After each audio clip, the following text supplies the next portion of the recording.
સુરતમાં આવેલી ભૂલકા ભવન સ્કૂલમાં આરટી હેઠળ અભ્યાસ કરતા વિદ્યાર્થીઓના વાલીઓ પાસે ફી માંગવામાં આવી છે અને ફી નહીં ભરે તો એલસી આપી દેવાના આક્ષેપ વાલીઓએ કર્યો છે. તો બીજી તરફ શાળા સંચાલકોએ આ આરોપને ખોટો ગણાવ્યો છે.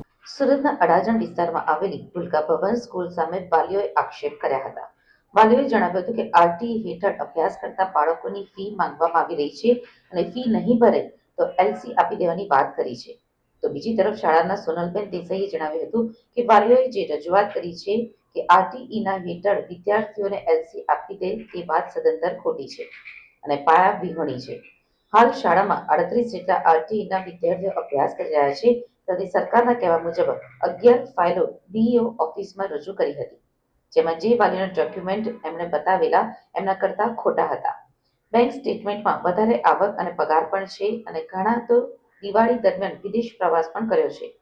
એવી ફાઇલો અમે રજૂ કરી છે અને ઓન પેપર ડોક્યુમેન્ટ રજૂ કર્યા છે, જેના શુક્રવારે ડીઈઓ ઓફિસમાં સુનાવણી હતી અને ડીઈઓ સાહેબ જાતે જ કાગળિયા જોઈને વાલીઓને જે કહેવાનું હતું તે જણાવ્યું છે. એટલે જ અમે કોઈ વાલીઓને હજુ સુધી એલસી આપ્યું નથી. મારું નામ નિકુલ ઉનાગર છે. આરટીએમાં મારા છોકરાનો નંબર લાગેલો છે. 1 દિવસ થયો છે અને આ લોકો સ્કૂલ તરફથી એટલું બધું મને પ્રેશર મૂકવામાં આવે છે કે એ લોકો જ્યારે હોય ત્યારે અમને એવું કહે છે કે તમારું એલસી તમે લઈ જાઓ, અમારે તમારા છોકરાને નથી ભણાવવાના, અથવા તો તમારે અમારા છોકરાને ભણાવવો હોય અહીંયા સ્કૂલમાં તો તમે ફી ભરો. આવું અમને દબાણ વારા ઘડીએ કર્યા કરે છે. સ્કૂલ પરથી અમને બહુ દબાણ આપે છે અને પ્રેશર આપે છે. શાળાના આચાર્ય કયા સ્કૂલમાં ભણે છે? આ ભૂલકા ભવન સ્કૂલ છે, અડાજણમાં આવેલી છે. છોકરાને નામ શું છે? વિવાન નિકુંજભાઈ ઉનાગર વિદ્યાર્થીનું નામ છે. અને બહુ તકલીફ પડે છે અને એ લોકો સ્કૂલમાં તરફથી કોઈ સુવિધા આપતા નથી અને છોકરાને લેવા મૂકવા માટે વાલીને પોતાને આવવાનું રહેશે. રિક્ષામાં તમે મોકલશો તો ચાલશે નહીં. અને અમારા જે છોકરા છે ત્યાં બીજા છોકરાઓ છે, તો આ છોકરા સાથે અમારા છોકરાઓને બેસવા પણ નથી દેતા અને જ્યારે લંચ પડે છે ત્યારે અમારા છોકરાને સાઈડમાં રહેવાનું અને પછી જમવાનું, આવો બધો પણ ભેદભાવ રાખે છે સ્કૂલમાં. તો હું બધાને એવું કહેવા માંગુ છું કે આરટીઓમાં જે કોઈ વાલીઓ એડમિશન લેવા માંગતા હોય તો ભૂલકા ભવનમાં જશો નહીં, બહુ જ હેરાન પરેશાન થઈ જશો. અમે બહુ હેરાન છીએ અત્યારે. મારું નામ મોહિની છે. મારી છોકરી પહેલા ધોરણમાં ભણે છે. આરજી રાના ભૂલકા ભવન સ્કૂલ અડાજણમાં આવેલી છે. અત્યારે 6 મહિના ભણાવીને પછી મેડમ એમ કહે છે કે તમારી આવક વધારે છે, તમે એલસી લઈ લો અને બીજી સ્કૂલમાં પ્રોસેસ ચાલુ કરો. હવે અમે અત્યારે અડધર ભવિષ્યમાં એનું બગડે તે પણ અમારે તો જોવાનું અને છોકરાના મગજ પર પણ કેવી અસર થાય કે અમારે અડધું આમ ભણવાનું, અડધું પેલી બાજુ ભણવાનું. અમારો ખાલી એટલો જ એ છે કે જાણે તમે આટલું ભણાવી લો ને બીજા વર્ષે તમે ટ્રાન્સફર કરી દો. છોકરા જે ભણે છે કયા વિષયમાં ભણે છે? પહેલા ધોરણમાં ભણે છે. અમારી માંગ એટલી જ છે કે અમને આટલા મહિના કરાવી લે, 3 મહિના, અને પછી બીજી સ્કૂલમાં ટ્રાન્સફર આપી દે, બસ.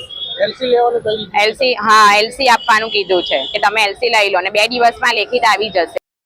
હું સોનલબેન દેસાઈ. વાલીઓ જે આજે રજૂઆત કરે છે કે ભાઈ અમે આરટીઈના વાલીઓને એલસી આપ્યા, એ વાત સદંતર ખોટી અને પાયાવિહોણી છે. મારી શાળામાં અત્યારે હાલમાં 37 થી 38 જેટલા આરટીઈના બાળકો ભણી રહ્યા છે. તેમાંથી સરકારના કહેવા મુજબ અમે 11 ફાઇલો રજૂ કરેલી ડીઈ ઓફિસમાં કે જે વાલીઓના ડોક્યુમેન્ટ એમણે બતાવ્યા એના કરતાં ખોટા હતા. બેંક સ્ટેટમેન્ટમાં વધારે આવક છે, એ લોકોના વધારે પગાર છે. આમાંથી ઘણાએ તો વિદેશ પ્રવાસ પણ કર્યા છે દિવાળી દરમિયાન. એવી ફાઇલો અમે રજૂ કરી છે અને ઓન પેપર ડોક્યુમેન્ટ રજૂ કર્યા છે, જેના આધારે ડીઈઓ ઓફિસમાં શુક્રવારે અમારી સુનાવણી હતી અને તેમાં ડીઈઓ સાહેબે પોતે વાલીઓને જે કહેવાનું હતું કાગળિયા જોઈને એ જણાવ્યું છે. એટલે અમે કોઈ વાલીને હજુ સુધી એલસી આપ્યું નથી.